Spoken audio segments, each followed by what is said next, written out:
केंद्र की सरकार, देश के रक्षा मंत्री क्या कर रहे थे 15 जून को? देखिए उनकी साइट पे, उनकी सोशल ट्विटर पे जाइए। देश के रक्षा मंत्री राजनाथ सिंह जी 15 तारीख को उत्तराखंड की भाजपा की अपनी कांग्रेस में प्रचार और प्रसार कर रहे थे, उत्तराखंड जनसंपर्क कर रहे थे। ये हमारे देश के रक्षा मंत्री हैं। और वहीं 15 तारीख की उसी दिन हमारे जवान चीन के सैनिकों के साथ लड़ रहे थे। आज इतनी कुर्बानियां इस देश की एक एक इंच जमीन के लिए दी थी, और आपकी कायरता, आपकी खामोशी ने, आपके इन गद्दार देशों ने जो हमारे पीठ पे छुरा कोपा पे इतने भरोसे की वजह से आज ये सब हालात हमें देखने पड़ रहे हैं कि चाहे वो चीन हो, पाकिस्तान हो, नेपाल हो, आज सब जिन्हें आपने आंख लाल करके दिखाने के लिए कहा था, आज वो हमें आंखें लाल करके दिखा रहे हैं। आज तीनों एक हो चुके हैं, आज तीनों एक हो चुके हैं, नेपाल हो, चाहे चीन हो या पाकिस्तान हो। का मंत्री 58, अरे लालत है, कैसे देश के मंत्री बना दिए, कैसे लोग देश की सरकार में बैठे हैं। चीन को जवाब देने का तरीका क्या है? कहते हैं मोदी सरकार के मंत्री कि जितनी भी चाइनीज खाने की दुकानें हैं, फूड है, उसे बंद कर दिया जाए। अरे चीन के लोग इस चाइनीज फूड की दुकानों को चला रहे नहीं, ये छोटे छोटे भारतीय हैं।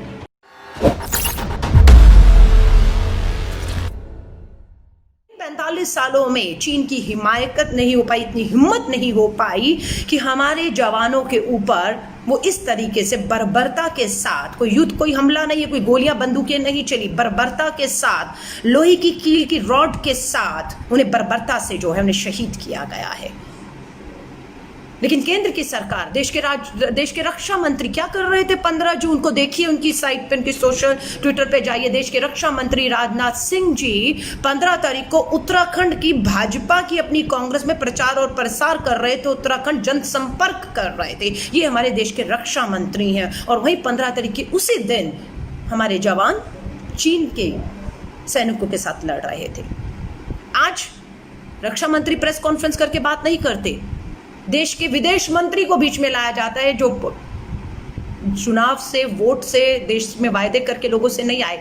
वो एक ब्यूरोक्रेट थे, देश के, चीन के अपना वहां पर राजदूत रहे, और वहां से वो देश के राज्यसभा भेज के देश के विदेश मंत्री बना दिए गए। आज रक्षा मंत्री नहीं, वो आकर बोलते हैं कि 1996 में, ध्यान से सुनिएगा, 1996 की सरकार ने जो है ये समझौता किया था चीन के साथ कि हम हथियार नहीं उठाएंगे अगर हम लाइन ऑफ एक्चुअल कंट्रोल के 2 किलोमीटर ये चीन और 2 किलोमीटर भारत दूर रहता है और कभी आमना सामना होता है तो हथियारों का इस्तेमाल नहीं किया जाता। ये 1996 का समझौता था। पर यह समझौता क्या भारत की सेना के लिए ही बना था? दूसरी तरफ जो समझौते में शामिल थी चीन, जब उसने परवाह नहीं की तो आपने, भारत की सरकार ने हमारे सैनिकों के हाथ क्यों बांधे रखे 1996 के समझौते का हवाला देते हुए? ध्यान से सुनिएगा, 1954 में, जी हाँ 1954 में धारा 370 कश्मीर में लागू की गई। 1954 में 2019 में केंद्र की मोदी सरकार अगर उसे हटा सकती है तो मैं पूछना चाहती हूँ 1996 में ये जो समझौता हुआ था, 2 पक्षीय समझौता हुआ था चीन और भारत के साथ, कि सेना जब फेस ऑफ, आमने सामने होगी तो हथियारों का इस्तेमाल नहीं होगा, इसे क्यों नहीं 2019 में बदलने की हिम्मत आपने दिखाई? जब आपको हालात समझ आ रहे थे कि चीन हिमाकत कर सकता है, जो 45 सालों में नहीं किया वो अब किया, 20 जवान हमारे शहीद कर दिए। ये धोखा है। समझौता हम ही ने तो नहीं किया था, समझौते में तो चीन भी शामिल था। चीन धोखा कर रहा है तो हमारे सैनिकों के हाथ क्यों बांधे गए, ये आज देश के विदेश मंत्री हमें बता रहे हैं कि 1996 का कोई पैक्ट है जिसमें ये तय हुआ था। अरे जब पैक्ट की चिंता उसने नहीं की तो आप क्यों कर रहे थे? हमारे जवानों के पास, कहते हैं हथियार थे, हथियार होना और हथियार इस्तेमाल करने देने की इजाजत देना अलग बात है। हथियार थे, हैं और रहेंगे, लेकिन उन्हें इस्तेमाल करने की इजाजत किसे देनी थी, किसने नहीं दी? 1996 का समझौता तो ये भी कहता है कि अगर आप निहत्थे हमारे जवानों को आगे बढ़ने को जब कहते हैं तो पीछे हथियार बंद, पूरी तरह से मजबूत एक सेना की टुकड़ी उनकी सुरक्षा में पीछे बढ़ती चली जाती है। 8 घंटे हमारे निहत्थे, या जिनके बाद हथियार भी थे लेकिन उनके हाथ बंधे हुए थे, आपने उनको इजाजत नहीं दी थी कि आप हथियार नहीं उठाएंगे, इसलिए उन्होंने हथियार नहीं उठाए, हथियार थे।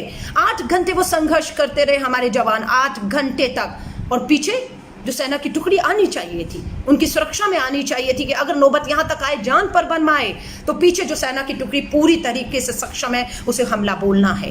वो टुकड़ी क्यों नदारद रही? वो टुकड़ी को भी किसने रोका? किसने मौत के मुंह में हमारे इन जवानों को झोंक दिया?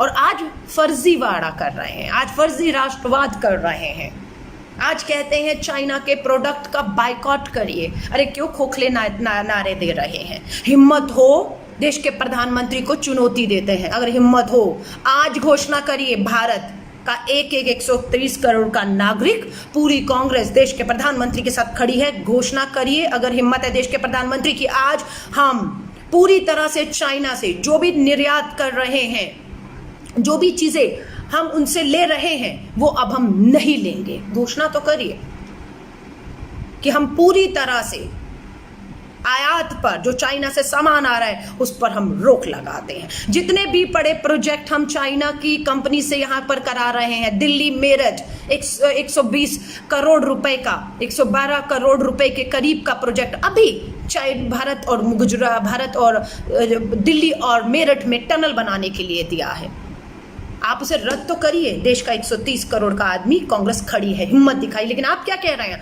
आपका मंत्री अट्ठावले, अरे लानत है, कैसे देश के मंत्री बना दिए, कैसे लोग देश की सरकार में बैठे हैं। चीन को जवाब देने का तरीका क्या है? कहते हैं मोदी सरकार के मंत्री कि जितनी भी चाइनीज खाने की दुकानें हैं, फूड है, उसे बंद कर दिया जाए। अरे चीन के लोग इस चाइनीज फूड की दुकानों को चला रहे नहीं, ये छोटे छोटे भारतीय हैं, चाइनीज फूड के नाम से दुकानें चला के अपनी रोजी रोटी चला रहे हैं। ये कोई चीन नहीं यहाँ पर आकर खाने की दुकानें चला रहा है। और ये तरीका है इनका कि 20 जवान शहीद हो गए और मोदी सरकार का मंत्री अट्ठावले कह रहा है चाइनीज खाने की दुकानें बंद कर दीजिए। आप समझ रहे हैं? ढोंग करते हैं अपना टीवी जो है, कुछ फर्जी राष्ट्रवाद, टीवी उठाकर फेंक देंगे। टीवी मेरे घर में भी चाइना का है, मोबाइल मेरे पास भी चाइना का है, आपके पास भी चाइना का होगा, उठाकर फेंक दीजिए। क्या होगा? चाइना का नुकसान होगा उससे? नहीं, चाइना का नुकसान नहीं होगा। ये आपको बेवकूफ बना रहे हैं। ये हमारी ईमानदारी, मेहनत की गाड़ी कमाई है जो हमने देकर चाइना से अपना टीवी हो या मोबाइल खरीद लिया है। उनके पास पैसा चला गया, अब आप इनको जलाएं या तोड़ें या फोड़ें, चाइना को क्या फर्क पड़ता है? ये आपका और मेरा नुकसान आज की तारीख में है। भविष्य के लिए बिल्कुल सहमत हूं, भविष्य के लिए मैं आपसे सहमत हूं कि भविष्य में हम ये प्रयास कर सकते हैं कि 130 करोड़ का भारत देखेगा, मेड इन चाइना है तो नहीं खरीदेगा भविष्य में। लेकिन भारत में अगर नहीं भी खरीदेंगे तो जिस बेचारे ने, दुकानदार ने, छोटे छोटे व्यापारियों ने चीन से लाकर वो चीज रख ली है, पैसा चीन में चला गया है और उस दुकान पे जाकर आप मेड इन चाइना का नहीं खरीदेंगे, फिर वहां पर भी नुकसान चीन का नहीं है, वो हमारे छोटे छोटे व्यापारियों का करोड़ों रुपए का सामान जो दुकानों में पड़ा हुआ है वो ना खरीदने से उनका एक नुकसान होगा। आप पूरी तरह से जो आयात है, जो सामान आ रहा है चीन से, उस पर बैन करिए। आज घोषणा करिए कि 20 जवान हमारे जो शहीद हुए हैं सरहद पर, हम ये घोषणा करते हैं कि आज के बाद चीन के साथ किसी भी तरह का आयात निर्यात को लेकर कोई भी निवेश या व्यापार भारत नहीं करेगा। कीजिए हिम्मत है तो घोषणा, भारत खड़ा है आपके साथ। घोषणा करिए कि गलवान वैली में जो भारत का कब्जा था उसमें चीन ने अपना कब्जा कर लिया है, आप उस गलवान वैली को चीन से मुक्त कराकर वापस भारत का कब्जा लद्दाख की उस गलवान वैली में करवाएंगे। करिए अगर आप में हिम्मत है। पीटीआई की अभी की खबर है, 1 घंटे पहले की पीटीआई की अभी की खबर, प्लीज देखिए, मैं नहीं कह रही हूं। जम्मू और कश्मीर के पुलिस के डायरेक्टर जनरल का कहना है कि कश्मीर के अंदर चीन की शय पर, चीन के पीछे होने पर पाकिस्तान की तरफ से आतंकियों का आना और बढ़ सकता है, कश्मीर में हिंसा हो सकती है। ये मैं नहीं कह रही, जम्मू और कश्मीर के पुलिस प्रमुख का कहना है। वो देश की मोदी सरकार को जगा रहा है, जागिए। चीन पूरी तरह से पाकिस्तान के पीछे खड़ा है और हमें ये लगता है, हमें ये अंदेशा, हमारी इंटेलिजेंस ये बता रही है कि चीन पाकिस्तान के पीछे खड़ा होकर हमारे कश्मीर में और हिंसा कर सकता है और आतंकियों को सरहदों के रास्तों से भेज सकता है। कुछ कीजिए। लेकिन ये देश के रक्षा मंत्री, देश के गृह मंत्री, प्रधानमंत्री का प्रचार और प्रसार ही नहीं खत्म होता है, ढोंग ही नहीं खत्म होता है। आज नेपाल जैसा इतना सा देश, नेपाल भारत के उत्तराखंड के हमारे हिस्सों को, बिहार की कुछ हिस्सों को अपने नक्शे पर दिखाया ही नहीं रहा है। अपने संविधान संशोधन करके लोअर हाउस अपर हाउस में नेपाल ने भारत की जमीन को, भारत के कुछ हिस्सों को अपने नक्शे में शामिल करके पास भी कर लिया है और राष्ट्रपति जी की मोहर भी लग गई। लेकिन भारत की सरकार मौन होकर, केंद्र की मोदी सरकार मौन होकर उस सारे तमाशे को खामोशी से देखती रही और चाइना के नक्शे में भारत के हिस्से संवैधानिक रूप से नेपाल की पार्लियामेंट में पास करके शामिल भी कर लिए गए। वाह मोदी जी वाह, जो आज तक नहीं हुआ। इतनी कुर्बानियां इस देश की एक एक इंच जमीन के लिए दी थी और आपकी कायरता, आपकी खामोशी ने, आपके इन गद्दार देशों ने जो हमारे पीठ पे छुरा कोपर पे इतने भरोसे की वजह से आज ये सब हालात हमें देखने पड़ रहे हैं कि चाहे वो चीन हो, पाकिस्तान हो, नेपाल हो, आज सब जिन्हें आपने आंख लाल करके दिखाने के लिए कहा था, आज वो हमें आंखें लाल करके दिखा रहे हैं। आज तीनों एक हो चुके हैं, आज तीनों एक हो चुके हैं, नेपाल हो चाहे चीन हो या पाकिस्तान हो। इंटेलिजेंस की खबर है, हिंदुस्तान टाइम्स आज का करिए गूगल, हिंदुस्तान टाइम्स इंटेलिजेंस कहता है कि 50 ऐसी एप्लीकेशंस हमारे मोबाइल पर हैं, जो चीन का मोबाइल है। 50 ऐसे ऐप हैं, ऐसी एप्लीकेशंस है जो चाइना मुखबरी के लिए, खुफिया जांच अपनी जानकारियों के लिए ले रहा है। इंटेलिजेंस, भारत की इंटेलिजेंस ने भारत सरकार को लिखित में दिया हुआ है कि आप इन 50 ऐप को बैन कर दीजिए। लेकिन जब इंटेलिजेंस की रिपोर्ट के बाद भी भारत सरकार उन ऐप को बैन नहीं कर रही, तो अब इंटेलिजेंस ने देश के नागरिकों से, हमें और आपसे सीधे अपील करना शुरू कर दिया है कि भारत सरकार, मोदी सरकार सुन नहीं रही है। ये बहुत खतरनाक चीज़ है। ये 50 ऐप जो चीनी मोबाइलों में आए हैं, जिनका हम इस्तेमाल कर रहे हैं, जिसमें टिकटॉक कहें या ना जाने कितने हैं, वो हमसे अपील कर रही है कि हम उनको अपने मोबाइल से हटा दें। इन्होंने गद्दारी 1947 में की थी, इन्होंने गद्दारी आज भी कर रहा है। ये गद्दार है, मैं आपको फिर बता रही हूँ। केक खाया इन्होंने पाकिस्तान जाकर, चाइना को झूले इन्होंने झुलाए, वहां जाके समझौते इन्होंने किए। 6 साल से, पिछले 6 साल से सरकार इनकी है। 6 साल से अगर पुराने समझौतों को रद्द करना था तो किसे करना था? आपको करना था। क्यों नहीं आपने वो समझौते रद्द कर दिए जिसका फायदा आज चीन उठा रहा है? हमने अगर वो समझौते किए थे, हमारी सरकारों ने वो समझौते किए थे, उस समझौतों के तहत चीन की हिम्मत नहीं हुई थी 45 सालों में। वो समझौते तो तब भी थे, आज भी थे, लेकिन 45 सालों में चीन की हिम्मत नहीं हुई थी कि इस तरीके से हमारे सैनिकों को, निहत्थे सैनिकों को बर्बरता से वो शहीद कर सकता। अगर आज उस समझौतों की आड़ में आप छुपना चाह रहे तो आपको छुपने नहीं देंगे मोदी सरकार, आप पर दबाव बनाएंगे। अगर उन समझौतों के तहत आप हमारे जवानों को सुरक्षित नहीं कर पा रहे, हमारी सरहदों को, हमारे देश को सुरक्षित नहीं कर पा रहे, तो रद्द करिए ऐसे समझौतों को। आपके पास इतनी ताकत है, आपको रद्द करने होंगे वो समझौते।